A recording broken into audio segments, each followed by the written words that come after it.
신혼희망타운 당첨을 위한 첫걸음, 청약 자격입니다. 기본적으로 자격 요건이 되지 않으면 아예 공급 대상이 되지 않기 때문에 꼼꼼하게 챙기는 것이 좋습니다. 청약 자격은 우선 해당 지역에 거주하는 무주택 세대 구성원 또는 세대주입니다. 과거의 공공분양주택은 무주택이면서 세대주만 신청할 수 있었지만 최근에는 각종 규정들이 좀 더 유연해져서 세대원도 신청할 수 있게 됐습니다. 두 번째로는 결혼 7년 이내인 신혼부부나 입주자 모집 공고일 기준 1년 이내에 혼인 증명이 가능한 예비 부부입니다. 그리고 재혼한 부부와 만 6세 이하 자녀를 둔 한부모 가족도 공급 대상입니다. 신혼부부 자격에 대해 말씀드리면 모든 기준은 혼인신고일을 기준으로 작동한다고 이해하시면 쉽습니다. 결혼 7년차 부부라도 혼인신고를 사정상 5년이나 늦게 했다.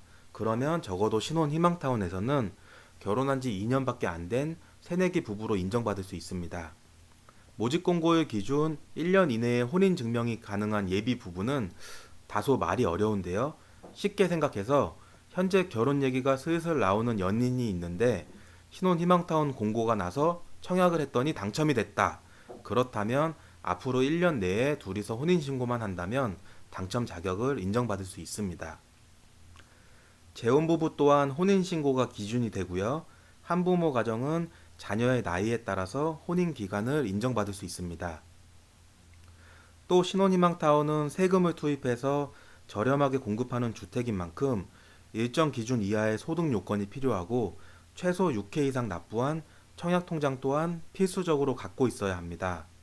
현재까지 말씀드린 자격 중 도움이 될 만한 내용 하나 더 말씀드리겠습니다.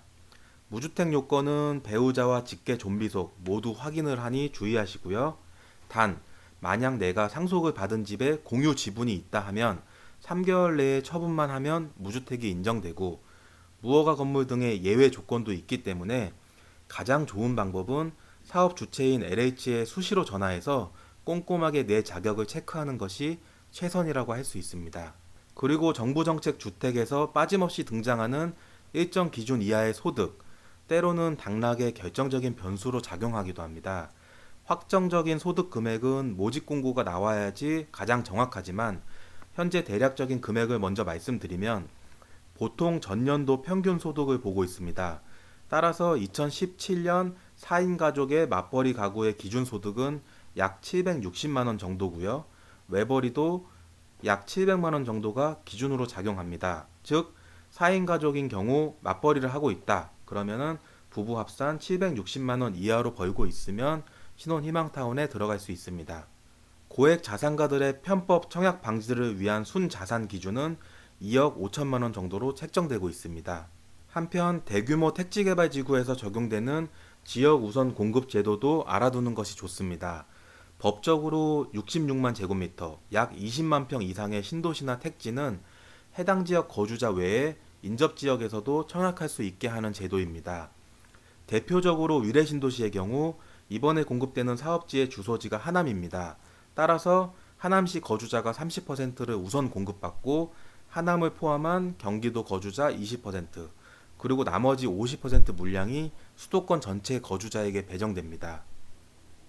또 평택 고덕신도시 같은 경우에는 주한미군기지 이전 특별법이 별도로 적용돼서 평택시 거주자가 30%, 경기도 거주자 20% 우선 배정되고 나머지 50%는 전국 어디서나 청약할 수 있습니다.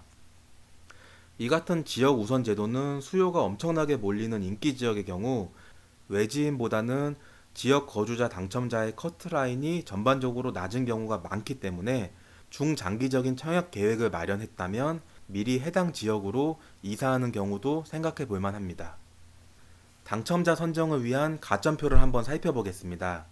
신혼희망타운은 공급 물량을 두 개로 나눠 1단계 30%, 2단계 70%로 배정되며 각각 다른 가점표에 따라 당첨자를 선정합니다.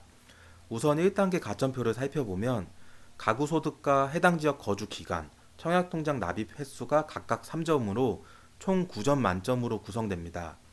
또 1단계에서는 결혼 2년차 이내의 새내기 부부와 예비 부부에게 우선 공급하게 됩니다.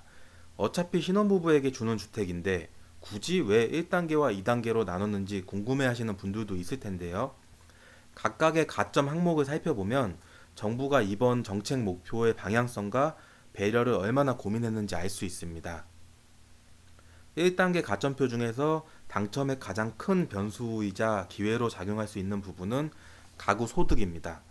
사실 당장 공급이 예정된 사업지의 경우 내 의지대로 해당 지역 거주 기간을 몇 년씩 늘리기도 어렵고 청약통장 또한 2년 24회 납입은 거의 기본 요건이기 때문입니다. 소득 부분 3점을 받을 수 있는 가구 소득은 지난해 외벌이 기준으로 3인 이하 가구가 약 350만원, 4인 가구가 409만원이고요. 태아나 무주택 부모님 부양 등은 가구원 수로 인정받을 수 있기 때문에 가구 소득 금액이 아슬아슬하다면 점수를 좀 더 높일 수 있는 방법을 찾아봐야 합니다. 또 현재 신혼희망타운을 기다리시는 분들이 가장 궁금해하는 항목, 바로 해당 지역 거주 기간입니다. 이는 아마 기존의 공공주택 등과 신혼희망타운의 설정 지역이 다르기 때문인데요. 1호 사업지인 위례신도시를 예를 들어 설명드리면 법적으로 우선 공급을 받을 수 있는 해당 지역은 하남시가 됩니다. 하지만 가점표에서는 지역 거주 점수를 받을 수 있는 곳은 하남이 아니고 경기도 전체 지역입니다. 즉 대규모 신도시이기 때문에 물량이 우선 배정되는 지역이 하남시인 거지, 가점표 계산상으로는 경기도 거주자나 하남시 거주자나 동일한 점수를 받을 수 있다는 의미입니다. 내용이 어렵다면 그냥 경기도에 사는 사람은 위례신도시 청약에 있어서 아주 크게 불이익을 받지는 않는다 라고 생각하면 될 것 같습니다. 반면 서울이나 인천 거주자는 위례신도시 가점 계산에서 지역 거주기간 점수를 하나도 받을 수 없기 때문에 당첨 확률 또한 희박하다고 볼 수 있습니다. 아직 결혼을 안 한 예비 커플이나 혼인 2년차 이내 새내기 부부에게 왜 굳이 30% 물량을 가점표까지 달리 쓰면서 우선 공급하느냐? 이건 바로 나머지 70% 물량을 두고 전체 신혼부부 등 대상자가 경쟁하는 2단계 가점표를 보면 알 수 있습니다. 2단계에서는 가구소득 대신에 미성년 자녀 수와 무주택 기간이 새로운 점수표 항목으로 들어갑니다. 즉 결혼해서 아이를 많이 낳고 무주택 기간이 오래된 신혼에게 우선권을 주겠다는 것인데요. 거꾸로 생각하면 아직 결혼도 안 한 커플에게 아이를 많이 낳았어야 높은 점수 줄게, 이러면 사실 현실적으로 불가능하고 아무도 청약을 안 할 거기 때문에 별도의 우선 물량을 배정한 것으로 생각됩니다. 잠깐 이야기가 옆길로 샜는데요. 다시 우리의 당첨을 결정하는 2단계 가점 항목으로 돌아오겠습니다. 2단계는 미성년 자녀, 무주택 기간, 해당 지역 거주, 청약통장 등 총 4개 항목 12점 만점으로 구성되며 점수가 동점일 경우에는 1단계와 2단계 모두 추첨으로 당첨자를 선정합니다. 자녀 수에서는 태아도 인정되기 때문에 만약에 쌍둥이라면 산부인과에서 진단서를 발급하면 되고요. 지역 우선은 마찬가지로 위례신도시의 경우 서울 경기보다는 경기도 전체 거주자가 아주 많이 유리합니다. 하지만 내년에 나오는 서울 양원지구나 수서역세권은 반대로 서울 거주자만 점수를 받을 수 있기 때문에 당장 올해 위례에서 경기도에 거주하지 않는다고 너무 실망은 안 해도 될 것 같습니다.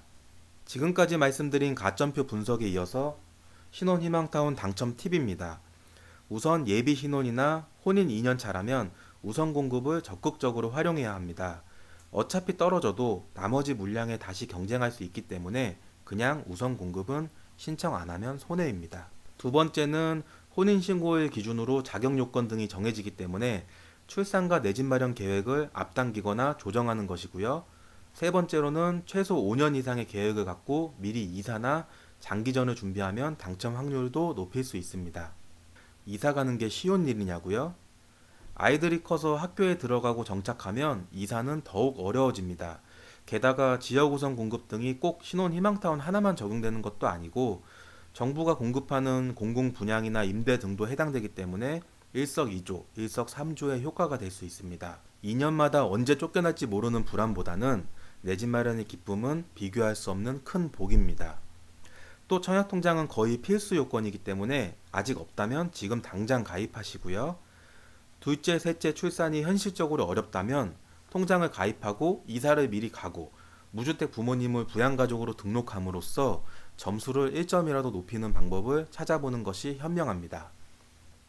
마지막으로 도대체 왜 이렇게 신혼희망타운이 좋다고 말하고 꼭 청약해야 한다고 하는지 그 이유를 말씀드리고 마무리하겠습니다. 신혼희망타운은 그야말로 신혼에게 하늘이 준 내 집 마련의 큰 기회입니다. 100% 물량이 신혼 등 특정 계층에게 공급되는 집은 사실 역대 최초고요. 보다 많은 사람들이 당첨될 수 있도록 정부에서 소득 기준도 올리고 공공분양 최초로 순자산 기준을 적용해서 고액 자산가의 편법적인 진입을 차단했습니다. 공급되는 위치 또한 나쁘지 않습니다. 아니, 너무나 좋은 곳에서 공급됩니다. 위례신도시와 수서역세권, 과천 지식정보타운, 과천 주암지구, 하남 가밀 등 분양시장에 관심 있는 사람이라면 누구나 들어봤을 만한 알짜 중에 알짜 사업지가 예정돼 있습니다. 오히려 너무 지금 시세 차익이 클 것이다. 로또 주택 논란까지 발생하고 있습니다. 돈이 없는데 난 어떻게 집을 분양받지? 고민하는 신혼부부도 적극적으로 도전해 볼 만합니다. 정부가 이들을 위해서 처음부터 분양을 받거나 아니면 저렴하게 10년간 살아보고 나중에 분양받을지를 선택할 수 있도록 했고요. 또 20년에서 30년간 1%대의 초저금리 대출도 지원해 줍니다. 사실 분양형이냐 또는 살아보고 분양받는 임대형이냐 본인 형편에 따라서 선택하게 하는 것 또한 큰 혜택이고요. 요즘 은행들이 신 DTI다 해서 갈수록 대출 안 해주려 하고 금리 인상 리스크도 커지는 상황에서 최대 30년에 달하는 초저금리 대출 역시 신혼부부 내 집 마련에 큰 도움이 될 것입니다. 지금까지 문재인 정부의 대표적인 주거 상품이 될 신혼희망타운에 대해 말씀드렸습니다. 사실 이 같은 엄청난 정부의 정책적인 상품은 지난 2008년 글로벌 금융위기 영향으로 나온 수도권 보금자리 주택 이후 최초인 것 같습니다.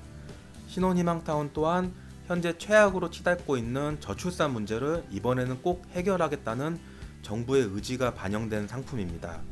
내가 당장 올해 결혼을 해도 결혼한 지 3년, 5년차 이내라 하더라도 시장의 상황 그리고 정부의 의지가 없다면 이 같은 특별한 공공분양 상품이 또 나온다고 보장하기 어렵습니다.